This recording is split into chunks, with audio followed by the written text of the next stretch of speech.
Welcome to Life Mastered, the podcast, where high achievers and ambitious souls come for the kind of support that fuels both inner growth and outer strength. This is your space for real tools and deep truths, for meeting life's greatest challenges with grace, resilience, and self-connection, and also expanding into your next level of purpose. I'm Molly Claire, your host, master coach, mentor, and guide, because life mastery is not about checking boxes. It's about how you meet yourself in every moment along the way. Let's get started.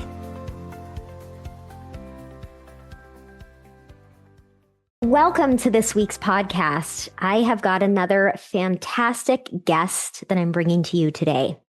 I'm going to take a minute here and read the introduction of the workbook that you will hear us referencing on the podcast. On the 4th of July, 2011, I woke up staring at the same neon lights of a county detox center I had seen too many times before. By then, I had spent 16 years going deeper and deeper into alcoholism. What started as sneaking liquor from my parents as a kid turned into a life built around drinking. If I was awake, I was drinking. And when I drank, my decisions opened the door to anything that would take me further out of myself.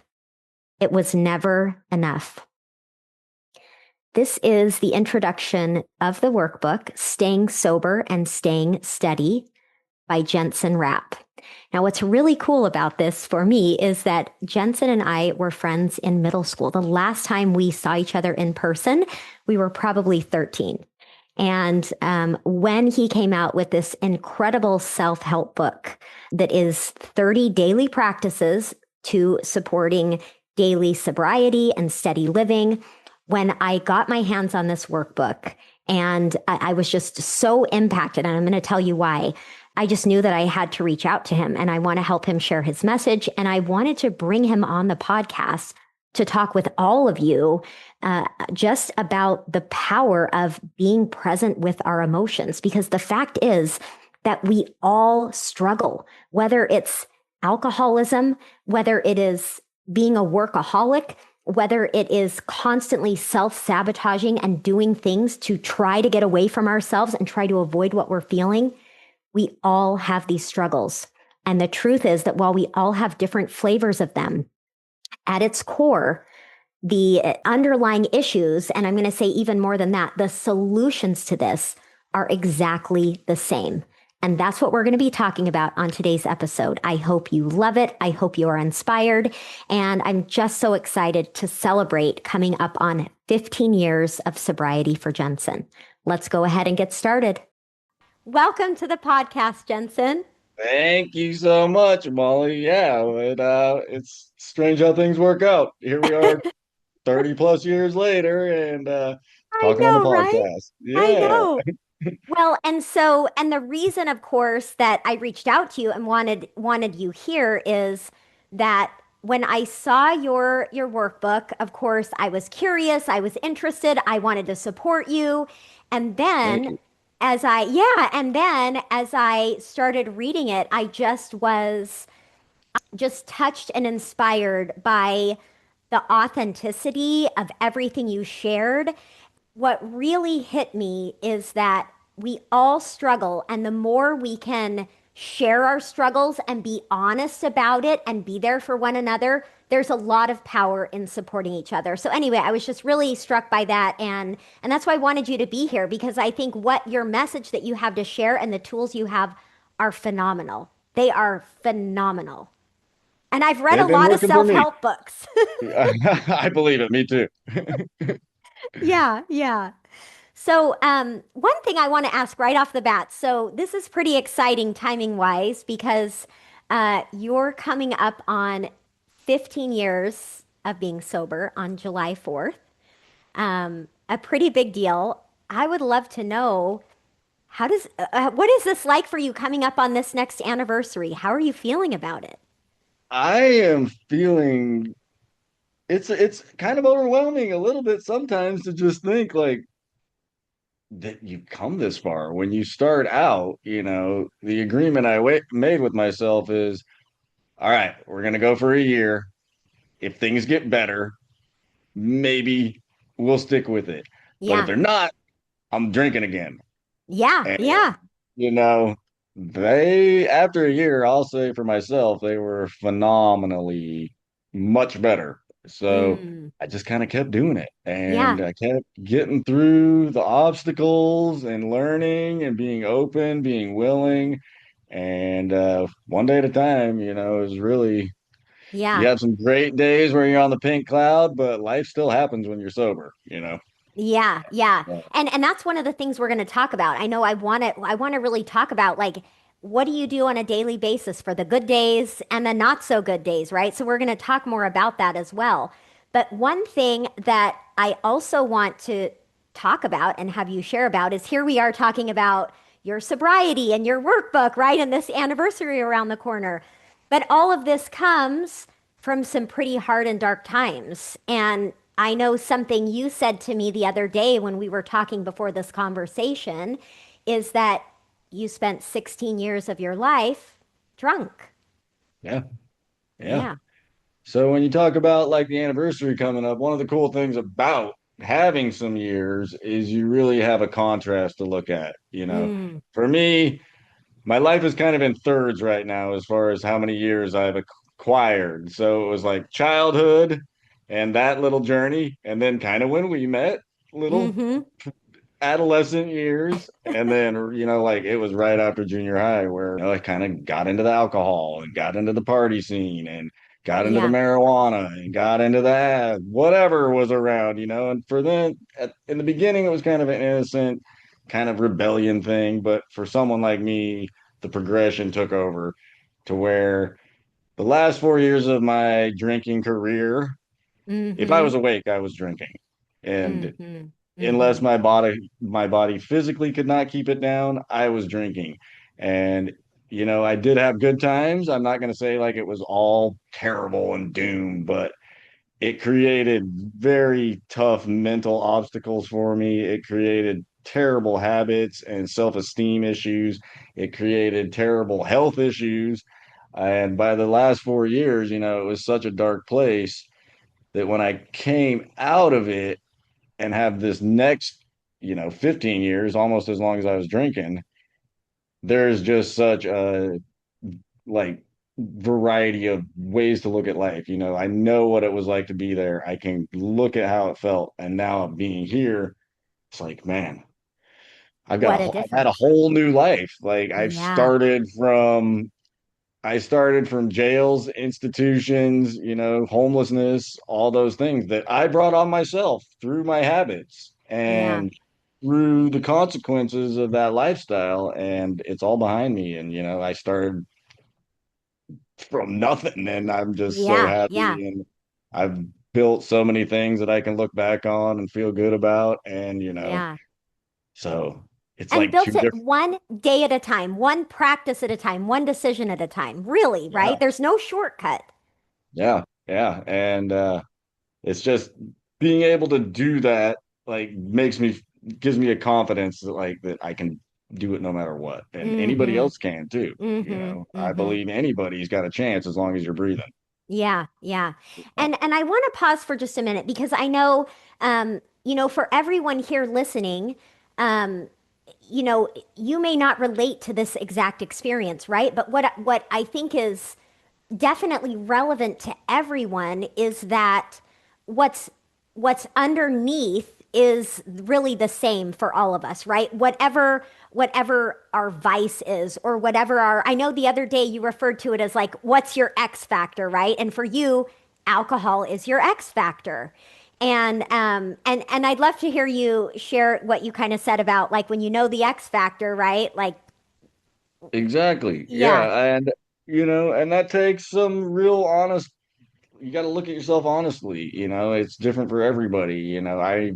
The majority of my friends now are not drinkers. They can have a glass of wine, take it or leave it, and just kind of move on with life. It's not the X factor in their life that's creating the chaos and misery and like to me it all comes down to fear. And that's what drinking was. It was a way to get rid of all my emotions, yeah, including fear.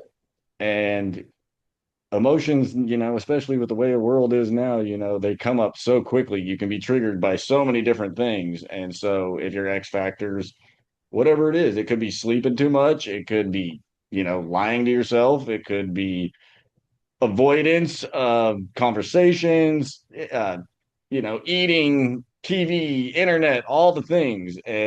But what's the one that's really like, I I know I need to quit. I just don't know how. Mm-hmm. Mm-hmm. Mm-hmm. Like you know what your X factor is before you know what your X factor is. Mm-hmm. And it's addiction. It's the same Mm-hmm. thing. Mm-hmm.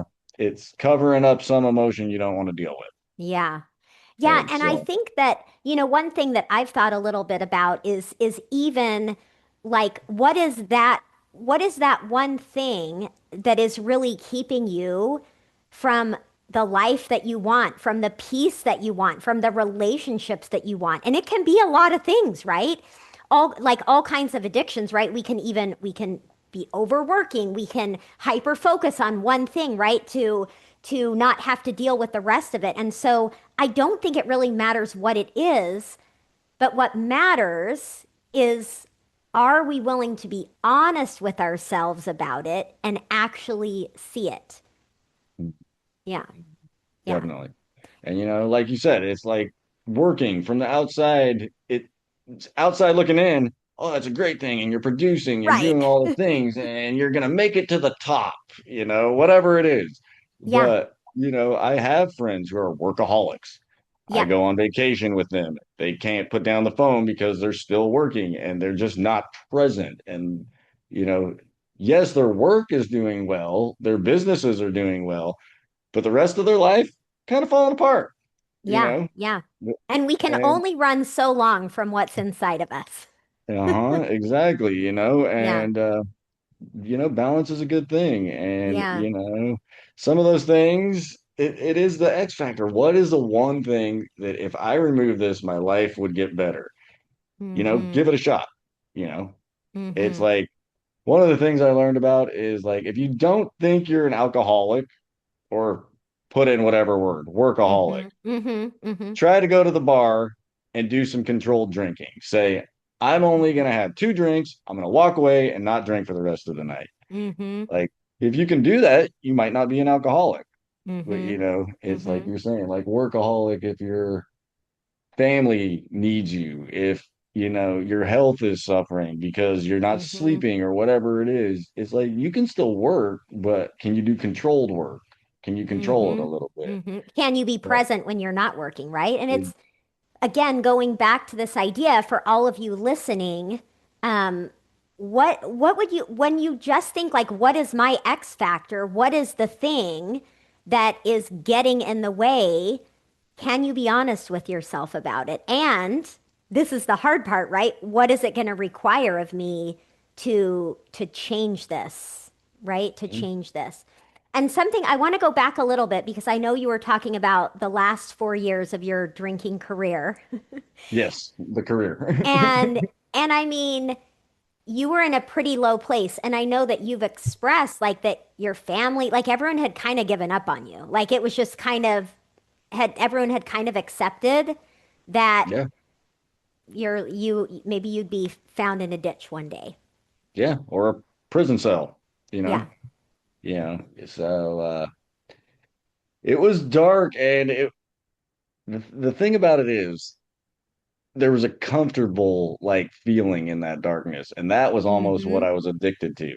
It was the Mm-hmm. numbness, more like the alcohol created a numbness where I didn't need to feel, because that's the Mm-hmm. scariest thing for so many people is fear and anxiety and all these things. So I removed that. And let me tell you, the first couple months, these emotions came flooding back in. Oh Lord. So even like happiness was uncomfortable because it was Yes. real happiness. It Mm-hmm. was things I hadn't felt for so many. I'm like, what's going on? Oh my God, I think I'm happy. And yeah, took some getting used to. Mm-hmm. But, Mm-hmm. those are the things that we all deal with in different ways. And, those are the tools that I kind of wrote about is like, how do you deal with those emotions in a positive way? How do you not get overwhelmed by those emotions and, Mm-hmm. you know, kind of be present for them Yeah. because Yeah. they deserve recognition. They're all lessons, and you get stronger every time you get through it. Like, and Yeah. sometimes happiness is hard to deal with just because it's unfamiliar. Absolutely. I mean, a question I have for everyone listening, and maybe you'll notice this. How often do you find yourself when you've experienced something really happy and exciting, you go eat? We overeat sometimes to like, right, to like bring the feeling down. And Yeah, so it's like not only do we have to learn how to be with our what we would consider negative emotions. It's like any emotions outside of this very like, comfortable range we want to learn how to be with them and how to create space and a tolerance for them. Yeah. definitely, And so definitely. talk a little bit about how you approach that or talk about that in the workbook. Um, they're different for every day. Sometimes a big theme of the book is being present and, Yeah. not running away from the emotion immediately, you know, sit with it for a minute. And like I said, sometimes they're good. So sit with that joy, be present to take the time to feel happy instead of rushing to the next thing on your to-do list because we've Mm-hmm. all got the never-ending to-do list. Mm-hmm. And, you know, try and give yourself some credit for those times, and the harder times, even more so. And those are the days where it's, the one day at a time thing. And you're able to just Mm-hmm. kind of say, look, it's just one of those days. What can I do today to get through the next 5 minutes, get through the next minute? Just breathe and, kind of tune in that like, am I really in like a danger mode here, or am I just overthinking? Am I just whatever? I'm a huge fan of meditation. I picked that up very early on in recovery. I recommend it to anybody. And I hear a lot of excuses with meditation, like, I don't know how to do it. Mm-hmm. I don't think anybody knows how to do it really.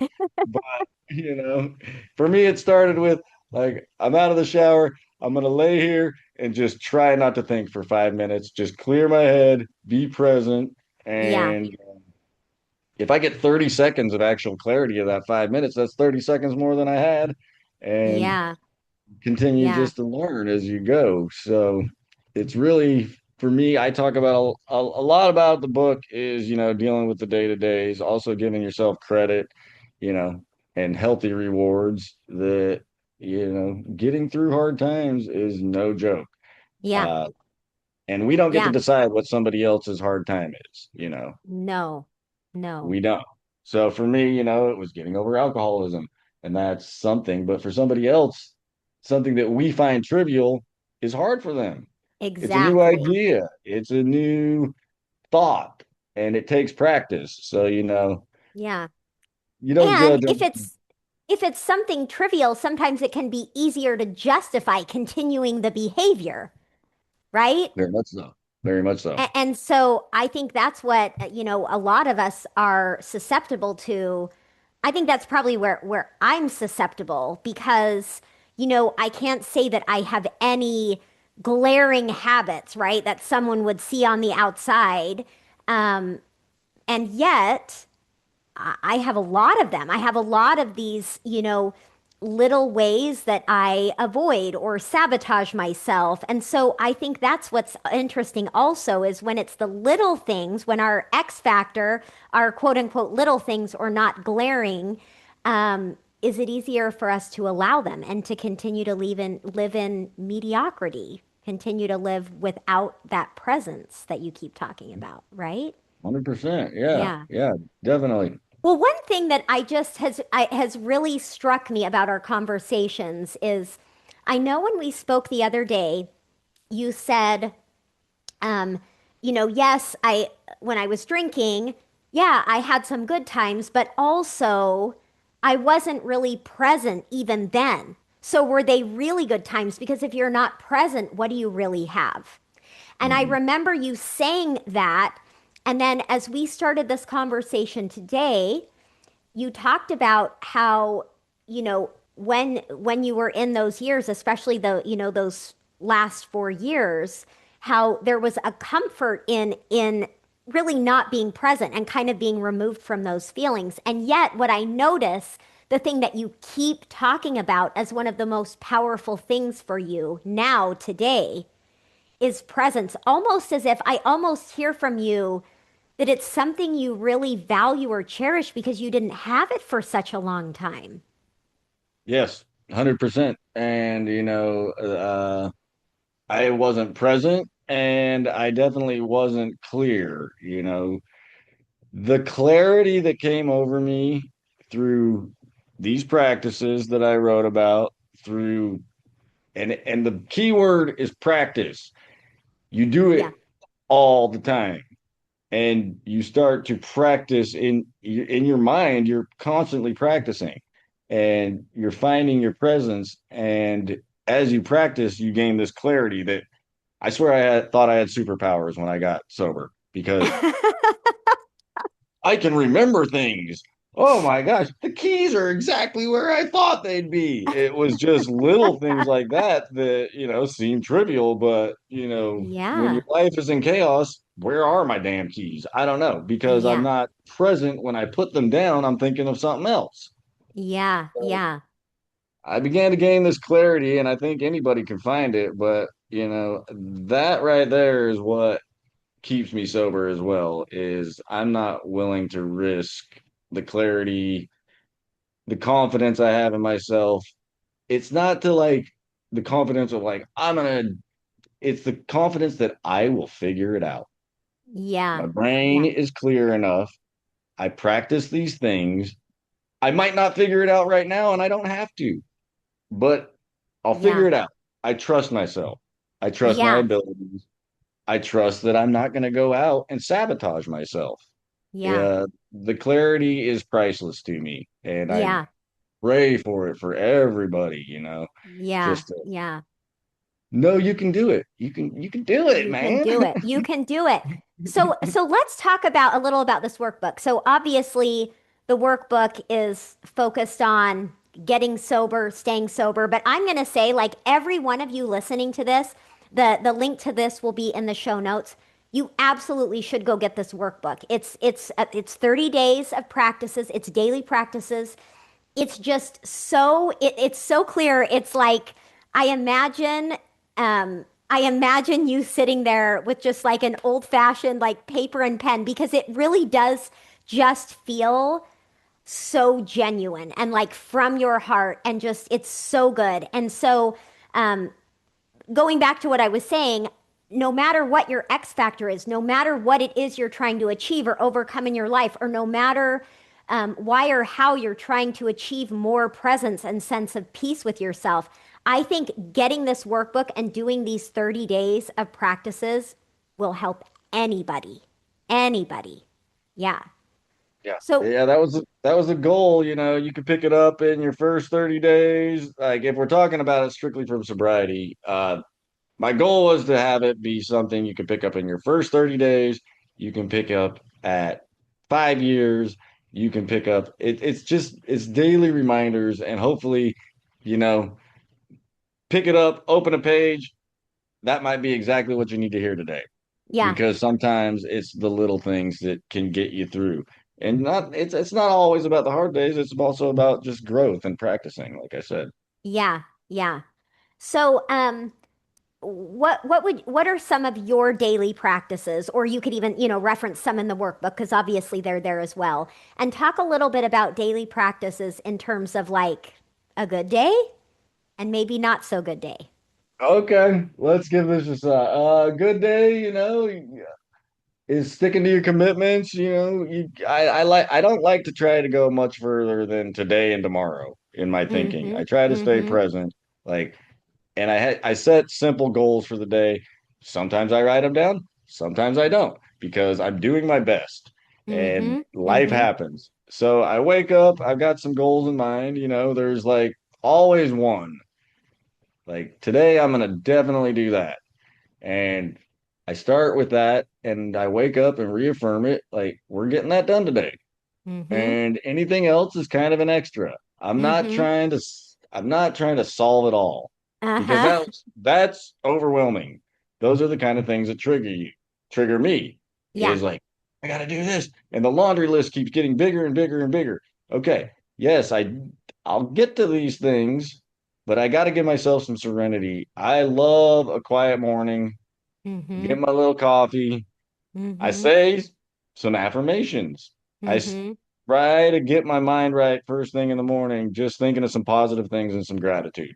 Mm-hmm. And then for me, I say my prayers. Mm-hmm. It's a simple prayer to a higher power of your understanding just to say thank you. Because for me, I shouldn't be here. Mm. Like every day is a blessing that I made it out of this darkness because so many people don't. And there's all kinds of darkness. And I tell you, there's always something to be grateful for too. So, Yeah. I use those tools. I use meditation as much as possible. And that's kind of my morning. And then one thing that I believe is in the book, but it's really come to me recently. I heard something about allowing your day to happen Mm. because I'm definitely one who likes to control everything. I like details, you know. I like to control people, places, and things. And I've recently just been kind of letting my day happen, allow it to happen with intention, but you got to pivot. You got to Yeah. pivot.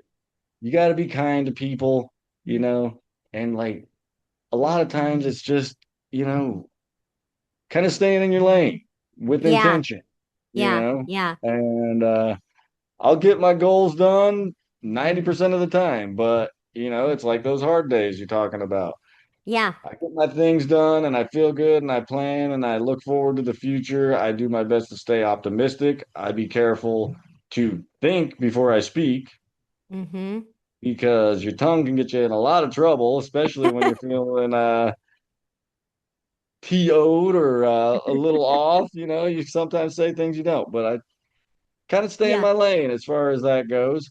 Yeah. And I do use all of these practices depending on the day. But, Yeah. Yeah. you And so know, it's like when we think about, good days, right? It's you're creating the space, the presence, the gratitude practice, um, being intentional with goals while giving yourself grace. And it's like it's like these principles and these core things built in, but you're not too attached to things going any certain way, really. Yeah, which I think correct. there's that's so important, right? Because if we're committed to things going a certain way, we're going to be disappointed a lot of the time. That's for Yeah. sure. Yeah. Yeah. A big thing And you learn is progress, not perfection, you yeah, know, and that gets me through a lot of, a hey, lot. Yeah. I got some progress done today. I got some movement forward.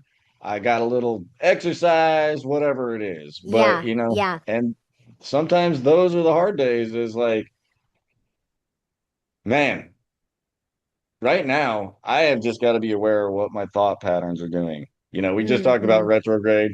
Yeah. Sometimes it might be retrograde, it might just be the world, but it gets crazy in here, even after 15 years or Yeah. whatever. Yeah. You know, Yeah. it's not every day is happy, joyous, and free. Some Yeah. days I got to go all the way back to the beginning and say, today I'm going to use the tools that I know I have. I am going to try to meditate. Sometimes that doesn't work. It's swimming, Yeah. but I Yeah. tried. Yeah. I Yeah. tried. Yeah. It's some days it's like I just need to get a shower today and I'm just doing my best. I'm Yeah. just gonna get a shower. I'm gonna get something to eat. Granted you Yeah. don't have anything pressing, sometimes I'm just gonna go to work, I'm gonna come home and I'm gonna sleep. And that's okay, you Yeah. know. Just making it through the day. Right. That's It the doesn't goal. have to be a grandiose thing every single day. Just, Yeah. sometimes you just give yourself talk to yourself like you would your best friend. Hey man, you went to Yeah. work, you're good. You did your thing. Yeah. Yeah. Yeah. Rest. I Rest. I know. I always think about it was like, we all have those moments that we will never forget. And if I don't know what was going on, but all I know is that, let me tell you, my brain was spiraling down and catastrophizing, and the world was a disaster in that moment for me. I don't know what was going on, but I remember going on a walk and I was talking to my sister on the phone, and she said to me, "You know what? Today's just not a good day to think. It's not a good day to think. So don't think. Just do what you need to do to get through your day." And I think I think that's such good advice, especially for those of us who do overthink things and try to solve. And when we're feeling such big things, it can be really scary. And we think, if I'm feeling all of this, then the world must be coming to an end, right? Something must be terribly wrong. When the reality is, sometimes we're just feeling big things. Sometimes things Exactly. hit us harder than other days.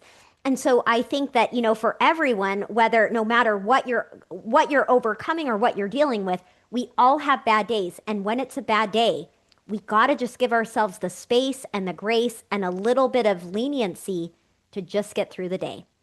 100%. And one thing I've come up with some new things since that I've been practicing since I wrote it. So maybe that'll be I know part we two. got to have But another one come out. I'm ready for it. one thing, that brought me back to is I heard recently is like you've been through those bad days. You've been here before. Yeah, And you know where your baseline is, where your anxiety level is, and when you're on each one of those planes. So since I've heard this thing, is like when I'm feeling just that little anxiety, that little uncomfortability, like recognize it. Say, oh yeah, I have felt like this how many times? And I've that's right. survived it every single time. That's I've right. survived it.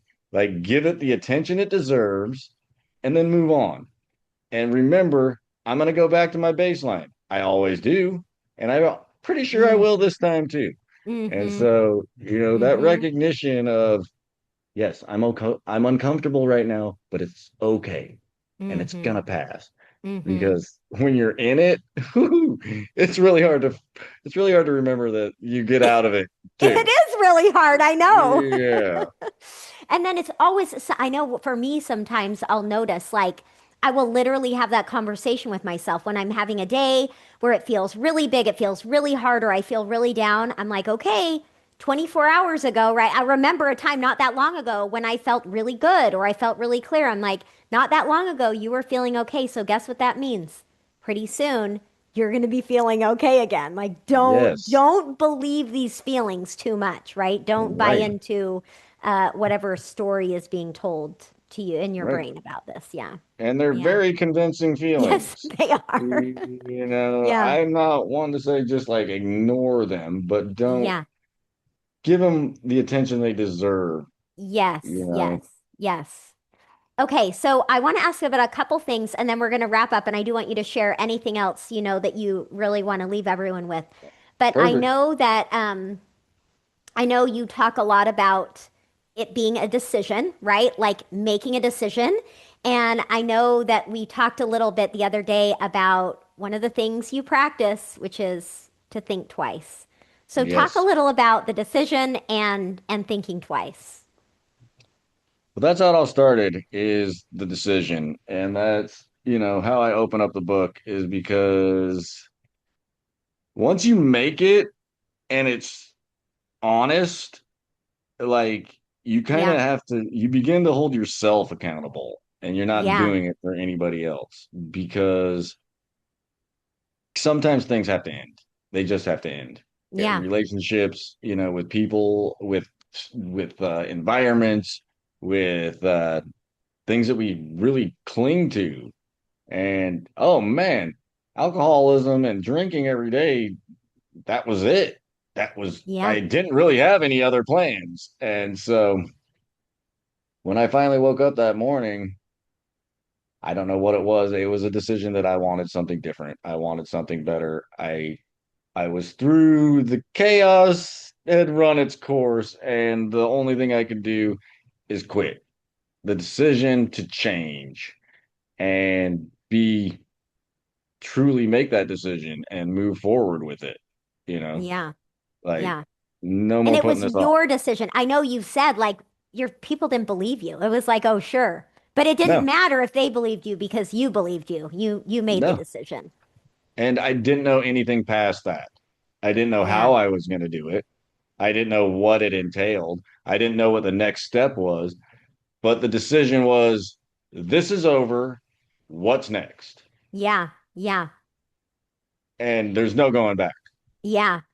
I think I just want to pause here because, like, for all of you, like, whatever it is, whatever's been coming to mind for you as your X factor or as that thing, that if you could change that, if you could quit that, if you could overcome that, that you could really have the life you want, just thinking about what would it be like to make that kind of decision? And what I think is interesting as I'm thinking about this at times in my life when I've made a bold decision like that, not that the road is easy, but in a sense, we're no longer in conflict of like maybe, right? It's like at least the path is clear, at least. Very well put. Yeah, yeah, Very well put. Exactly. Yeah, yeah. you don't know where the path leads, but you're on it. Yeah, but this is where I'm headed. So here we go. One day at a time, one moment at a time, one practice at a time, one decision at a time. Yeah. Yeah. And I believe that people know when that time is right. And, if you're not sure, like, I would say don't make the decision. Yeah. Be sure because you're going to beat yourself up when you're not ready. When you're Yeah. not ready, it's going to be a lot harder. When you're ready and you make that decision, you can do it. Yeah. Yeah. Yeah. And I think also that I think an interesting question to ask. I find this very helpful for me in any habit I'm trying to break or anything I'm ready to overcome or anything I'm wrestling with. Like, if this continues, where will I be a year from now? Where will I be 2 years from now? And I cannot tell you how many times I'm working with a client and we're dealing with something in their relationship or where they're stuck in their business or whatever it is.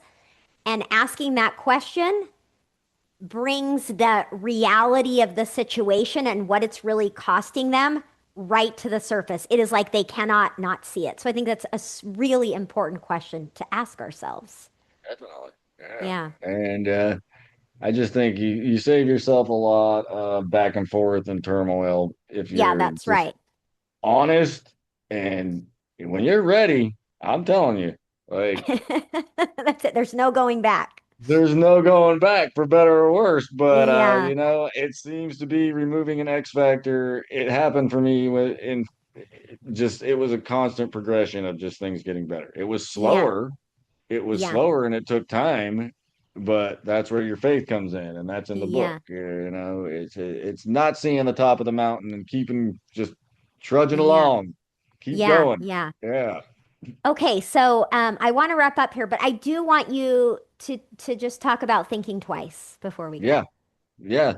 I touched on it a little bit earlier about how I think twice. I do my best. Obviously, sometimes I scream and yell, but I'm a lot better than I was. But thinking twice was something I definitely did not do when I was drinking. Uh, I don't think a lot of people realize the power that their words hold. Not only that you speak, but that you think. Mm-hmm. So I found very early on, I use this as my reference, is if something happened to me that makes me uncomfortable, even now, it's like sometimes, even now, my first thought is, man, I should go get drunk. Mm-hmm. I should drink a bunch of whiskey because these feelings are uncomfortable and I don't want to give them any attention. And my second thought is, yeah, you do that, you'll probably lose everything you built and go right back to where you were within 6 months. I'm like, okay, we won't do that. How can I use a better tool? And so Mm-hmm. I started learning that very early on is just what's my first thought? Okay. Mm-hmm. What's my second thought? And out of the two of them, sometimes my first thought's the best one. Sometimes my second thought just it peels the onion back a little bit. It gives me another option to think something, to say something, to do something. It's just a slight pause that I talk about in the book as well. that I didn't have. And once you Mm-hmm. start implementing it, you see a lot of people don't use that tool. It's coming Mm-hmm. out of their mouth, it's impulsive, and not that they're doing anything wrong. I just find smoother, easier pathways in my life when I'm thinking about what I'm saying first, when I'm thinking about what I'm doing a second time, when I'm just giving it that slight pause instead of just always reacting to the world around me. Mm-hmm. Mm-hmm. And things have And smoothed out quite a bit since then. And I think that's it. It's the power of this pause, right? Because I think it's one thing to have that first thought, right? I should just go get drunk and then debating and resisting the impulse, right? Which is where people get stuck versus, okay, I should just go get drunk. Let me allow myself a second thought, right? And then it brings that space to make the decision, Mm, which is more of a decision than a wrestle with a kind of trying to resist what you think you shouldn't do, right? Very different experience. right. Yeah. Yeah. Yeah, Yeah. the thinking twice has been huge, especially like I said with my words, we Yeah.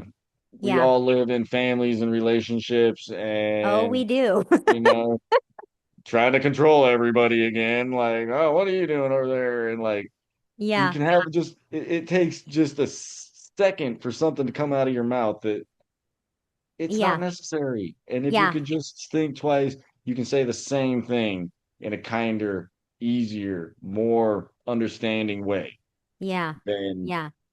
the Yeah. things that people say to them just To back and forth. themselves, right? That's the Right, other thing, right? A little right. gentler, a little kinder to ourselves. Yeah. Yeah. And Yeah. uh, Yeah.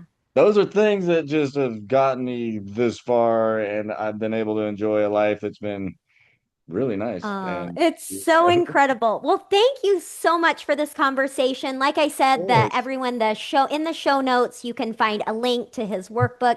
It is such a fantastic, fantastic book. I recommend it to everyone.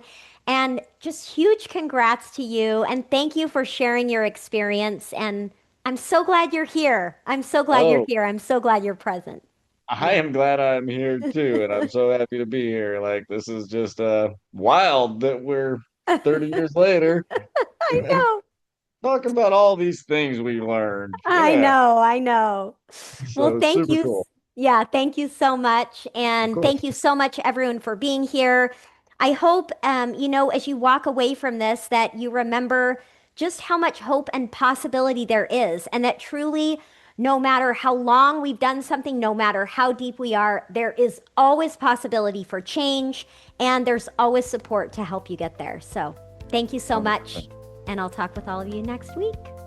Thanks for being here and for investing this time in you. Keep showing up. Keep meeting yourself with compassion. That's truly what Life Mastery is all about. If you loved this episode, make sure to subscribe so you never miss an episode. And I would be honored if you would take the time to leave me a review. This ensures that this important work will get in the hands of more people. And if you're ready to take this work deeper, join me at mollyclaire.com where you can find all of the ways we can work together. I'll talk with you next week.